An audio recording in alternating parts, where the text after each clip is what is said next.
Hey my friends! Today we're going to be talking about how to flip the switch on disappointment. Are you disappointed? Are you bummed out? Are you sick and tired of being sick and tired? I feel you on that one. Having been a caregiver to a spouse with cancer, a widow, divorce, single mom, I have known my share of disappointments, and one of the passions in my life is helping my clients move past the disappointment and be able to find happiness and joy in their lives right now. And today I thought, you know what? We're going to talk about how do you flip that switch? A lot of people desire it, okay, life's hard, I get it. And I do want to be happier, but how do you do that? Where is that spot of instruction to just take a wish into action? And that's what we're going to be talking about today. I'm going to give you 4 things that have helped push me through disappointment. And let me tell you, I'm not impervious to being unhappy. Last week was hard for me. My cute 17-year-old daughter was getting her wisdom teeth out. I've had a nightmare with my car, got in a car accident. If you followed me on Insta, you heard that story. But anyway, it's been I'm going on 5 weeks, and I ended up my car not getting repaired in time, so I had to give up my rental car. Then I had no car, and then Niska was surgery, and then, I'm most of the time great about being a single mom, and then it just hits you when you have to do everything, and it's more than the ordinary. That it reminds me of how annoying and how burnt out I get. So it was Friday, and I seriously, it was a hard day for me, okay? And in grief, just so you know, if you have little people, every milestone or birthday or great achievement, they experience a level of grief that I had not anticipated or expected. You think oh, somebody who loses somebody, they go through this time and then they get over it and then they're happy. And they look back with warm feelings, but no, everybody's different. But for my kids, especially as they've grown older, they've wanted their dad there at special times, And I know Niska going into surgery, she wanted her dad there. And luckily I have my dad still alive and my brother that lives close. So they came by to give her a blessing. And in my religion and belief system, that it helps with comfort, peace, and the healing and the speeding of the sick. So I wanted that to take place, but you could just see I really wished that at these times her dad was there. I don't want to be an inconvenience for anybody, right? And that, as a single mom, widow, there's things that I just can't do myself, that being one of them. And so my family was great. They showed up for her, but between the car and getting her to and back from surgery, going to get her prescriptions that had some hiccups, and I walk in the door and I'm exhausted, and I pull up, and not my favorite boyfriend, friend that's a boy of Niska's was in the driveway, and I'm just I saw that his car was there, and I'm just help me, Jesus. Why do I have to do all this alone? And then I'm not alone because Jesus is there, but I'm going to get to that. So I get in my house, right? Just follow me on this story for a second. So I get in my house and have the prescriptions, and of course, Niska wanted these, wisdom teeth out, soft things that she could eat. And I walk in the door, and I'm just oh. And Gunnar, my sweet 14-year-old's hey, Mom, are you okay to still take me to that party? And I'm just inside, I was but on the outside, I was you bet, buddy. Let me just unload all these groceries and get Niska situated. And then I'm going to be, and then I'll take you, And I had made this great dinner, and the only person to eat there was Niska's friend. That's not my favorite person. And myself. And so it was just seriously, why do I do this? And so I'm laying there that night. My boyfriend had something at work, so he couldn't get there. So I'm laying there kind of completely wiped out. And Niska's hey, some of my girlfriends are going to come visit me and bring me a treat. I'm awesome. That's cool. So when my boyfriend gets here, he could tell something's wrong, and he's like, hey, come talk to me. So I'm sitting there like crying and telling him like how emotional and hard, it's been, from the car to the surgery. I'm just getting like burnt out, right?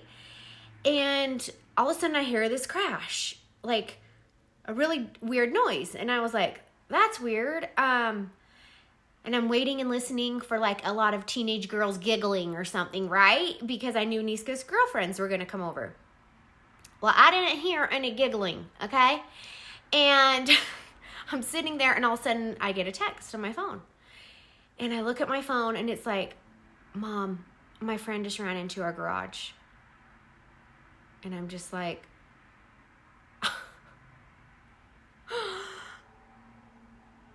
are you serious? Like, I was already in tears even before at the garage. And the only vehicle we had, because my car's at the shop, was in the garage.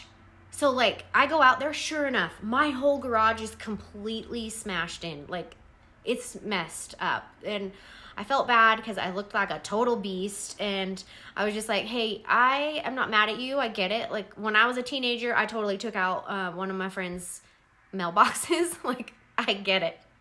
But I'm like, I just had a horrible day. So I don't mean to be like a total heinous beastie person. So I'm not mad at you, but and you could tell like she felt horrible. So her parents come, whatever. So the subsequent days, that was Friday. Today's a Tuesday, and it's just like, okay. And I know I'm going to be filming this, and I'm just like, in my topic, me and my team pre-pick out, and it's how to flip the switch on disappointments. And I'm like, I'm keeping it real. Like, sometimes it's hard to flip the switch. And sometimes I get sick and tired of being sick and tired, and it just gets to me. But it's okay. You don't need to be fake. Like, I'm not telling you just to suck it up and you got this and pretend you just look at the blessings. Like, sometimes you gotta cry. Sometimes you gotta let it out. Sometimes you need to be disappointed and kind of be in a funk for a day or two. But here is the key. If that day or two continues into 3 or 4 or 5, 7, 10, weeks turn into months, then you need to do something about it. Because, you want to, and you deserve to be happy. You deserve to have peace and joy. And I'm here to tell you, like, you can have that even when life is sucky. There might be days that someone crashes into your garage on a horrible, no good, very bad day. And you might just have to be ornery for a day or two. But anyway, I just wanted to share, like, that it is not happy land over at my place all the time. And I don't always have it together. But that's okay. I'm imperfect, and I love myself the way that I am. And we're going to get there because that's a step that I have. But this past couple weeks, I think it was Easter weekend, in my religion, I love it. We have like a conference. They call it twice a year. And it's called like General Conference. So a global, they syndicate it throughout the world. People all over the world watch and listen. And there's just great talks. And like, I'm such a nerd for like talk radio, Tony Robbins, like, I love listening to inspiration and motivation. So twice a year, I love to listen to these conference addresses. They call it, General Conference. And I'm a member of the Church of Jesus Christ of Latter-day Saints. So anyway, we were driving back from a trip in a rental car, by the way, because my car was not done yet in time, even weeks ago. So we're driving, and I'm listening to this talk, and I'm just like, wow. And it has stuck in my mind ever since I have heard it, and I wanted to share just this little snippet with you. So the talk was by Gary E. Stevenson, and it was called Heart Knits Together. And in the 1970s, researchers set up an experiment to examine the effects of diet on heart health, okay? Over several months, they fed a control group of rabbits a high-fat diet and monitored their blood pressure, heart, cholesterol. As expected, many of the rabbits showed a buildup of fatty deposits inside of their arteries. But this wasn't all. Researchers discovered something that made little sense, okay? Although all the rabbits had a buildup, one group of the rabbits had as much as 60% less buildup. It appeared as though they were looking at two different groups of test rabbits. Now, the scientists were like, what is going on? They lost sleep about it because it was a controlled study, right? Every variable they thought they could control. They were the same breed of New Zealand, identical gene pools. They each received equal amounts of the same food. Like, what could go wrong? Like, how could they have a swing that big? And so they racked their brains. They went through flaws in the experiment design. The scientists struggled to understand what the heck was going on with these rabbits, right? But eventually they turned their attention to the research staff. Researchers had they done something to influence results? That's like the only thing they could think of was who was giving the rabbits the food. But the ones that had the fewer fatty deposits all were under the same care of one researcher. She fed the rabbits the same food as everybody else, but it was reported that she was kind and caring. And when she fed the rabbits, she would cuddle them and pet them. She would talk to them, and she couldn't help it. Like, that's just how she was. So they repeated the experiment, controlling every variable. And they analyzed the results, and the same thing happened. That researcher had significantly higher health outcomes than the other ones. How in the world? And I'm sitting here listening to this and I'm like blown away. Like, the same food, like everything's exactly the same. And Kelly Harding, a doctor, published a book later titled The Rabbit Effect. And it takes its name from that experiment. Have you heard of this before? I had never, and so I was fascinated. So take a rabbit with an unhealthy lifestyle, talk to it, hold it, give it affection, and the relationship is different. What affects our health in the most meaningful of ways is how we treat and love one another. How we live, how we think is all what it means to be human. Isn't that crazy? Like, I was like totally blown away. Like, okay, I'm thinking of this. They weren't in great circumstances, right? And I feel like us as the human race, like, we get in those times when we're fed a diet of steady fat, right? And fat meaning the crap that we deal with in life. Losing a job, a divorce, a death. I mean, illness, a garage door being smashed in, like whatever you're being fed that's detrimental to you, that could clog your life arteries, your capacity for joy. That led me totally to talk to you guys about where is that difference? Where is that barometer? How do we thrive like those rabbits did in that study? How do we know that even though we're being fed not the greatest things, even though we're not in the prime situations and the greatest variables, we still can have a greater health outcome. We still can have better results than somebody who's going through the exact same things.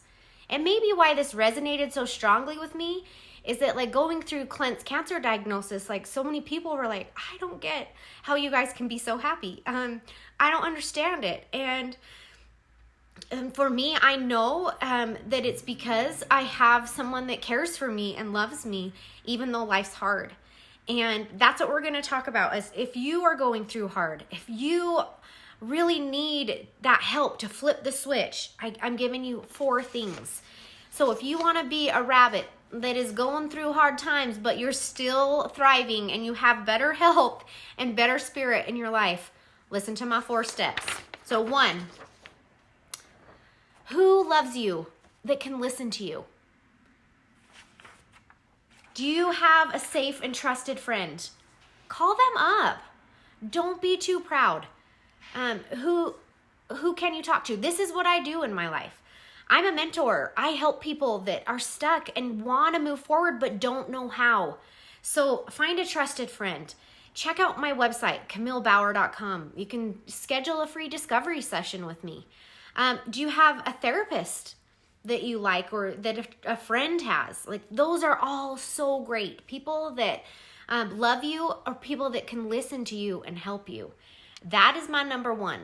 Number two is give yourself grace, okay? Chances are you're disappointed or upset because someone has, it could be because someone has hurt you or hurt your feelings, or you're hard on yourself. Like, I find mine is the latter. Like, I find, like, I get hard on myself, and it's hard for me to give myself the grace sometimes. But when I do that, I have more peace and happiness. It's like, okay, whatever. I can't do it all, but I'm doing my best. And then, unless someone's being intentionally hurtful, remember that grace in your relationships. You know, it's not a contest of who does the most for somebody. Like, I do that for them, but they only do this for me. No, give people grace. If you have, you know, and I hope and pray you do, and if you don't have good people in your life, kick them out of your life. But if you have people that genuinely care for you, but they've hurt you, like, give them grace. Give them grace too, just like you give yourself. How are you treated? You know, how are you treating others? All those things affect your health scientifically. Like, everyone deserves to be treated with kindness and love and respect. And when you are, scientifically, just like those rabbits, like, you are better. You feel better.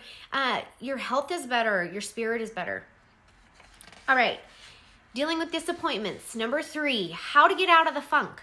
Like, what can you do? If you're like, yeah, that sounds good, but, like, I don't know what to do. 1 and 2. Number 3, gratitude. I know you're like, yeah, right. That's the last thing I want to do. I'm not grateful. My life sucks right now. Like, I get that. I have been in your situation. Like, I mean, we hoped and prayed, and I, you know, have often said, like, if I had a grain of sand for every time that I wished cancer could go away, like, I could fill an ocean. And it didn't happen. But we could still find the peace and happiness. You know, like, I was getting depressed, and I was in a funk.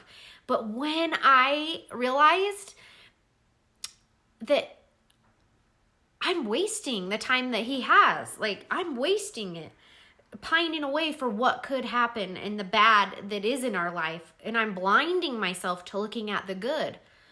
And that there flipped the switch for me. If you are struggling and can only focus on the problem, that's your problem. Like, you have to flip your perspective onto what you're grateful for. Guarantee someone out there has it better than you. Absolutely, right? We look on Instagram, we look on Pinterest, like, there's so much evidence that we're not as good. But guess what? Someone out there right now would do anything for your set of problems. You know, do you have, you know, a relationship that isn't the best? Well, at least that person's alive. You know, do you have a job that you hate? Well, at least you have a job. You know, there's lots of people that are going through a lot of hard things. And I tell that with my kids all the time with food. And I have a 10-year-old, and he complains about sometimes what to eat. And I'm just like, hello, how about we take a selfie right now and we can send it to the kids in Africa who are eating dirt and butts? I bet they'll feel bad for you. You know, and it's just like, you gotta look at the good. What you focus on expands. And I have felt that over this past weekend. Like, I gave myself a couple days to just have a pity party for myself. Like, it's hard. I get it. But then I have to shift to what is going right in my life. And there is so much going right in my life. And a lot of people, and if you followed our story, you hear Bauer Power.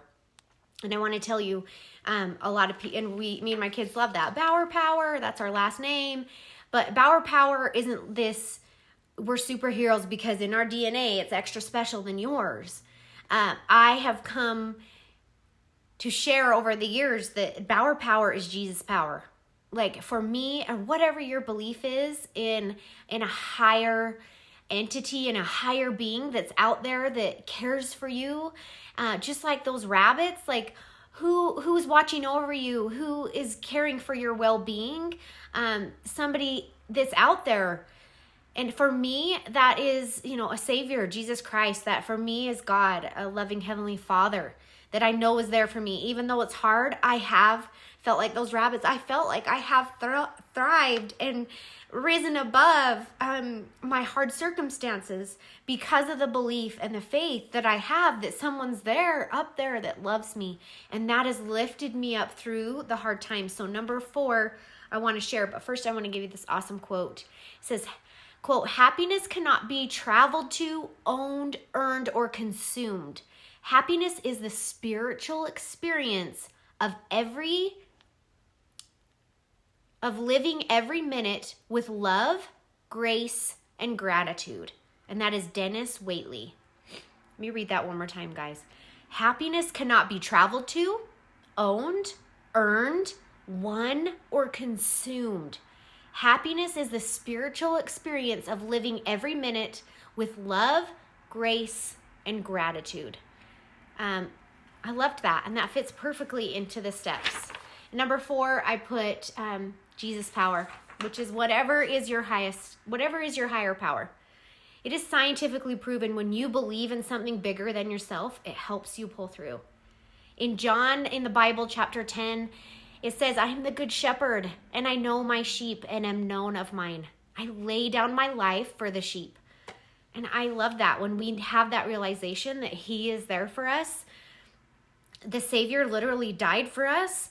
That is love, and he is caring for us, just like that researcher. Joshua 1:9, and this is my favorite. It's on my fridge, and I read it every day. It says, "Have not I commanded thee? Be of good courage.